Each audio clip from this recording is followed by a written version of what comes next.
नांदेड ते लातूर महामार्गावर नांदगाव पाटीजवळ म्हणजे आष्टामोडपासून जवळच असलेलं ही नांदगाव पाटी आहे, जिथे टोल नाका आहे. त्या अगदी टोल नाक्यापासून जवळच असलेल्या महामार्गावर एस टी बस जी आहे ती उलटलेली आहे. अहमदपूरकडून लातूरकडं ही एस टी बस 42 प्रवाशांना घेऊन निघालेली होती भरधाव वेगामध्ये.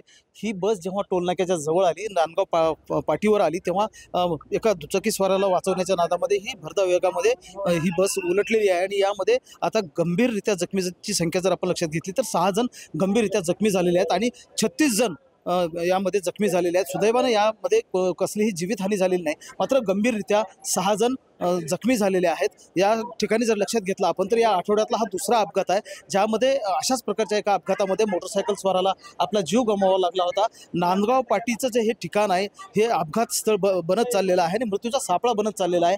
आणि यामध्ये एका डॉक्टरला आपला जीव गमवावा लागला आहे आणि 8 दिवस उलटत नाहीत, तोच ही घटना घडलेली आहे. अहमदपूरकडून लातूरकडे प्रवासी घेऊन निघालेली एस टी बस जी आहे ती उलटलेली आहे आणि यामध्ये 36 जण जखमी झालेले आहेत आणि सुदैवानं यामध्ये कोणीही दगावलेलं नाही आहे. महेंद्र जोंधळे, TV9 मराठी, लातूर.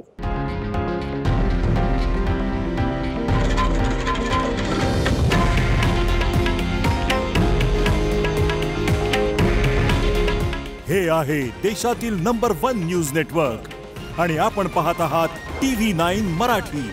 काळजी तुमची, हित महाराष्ट्राचं.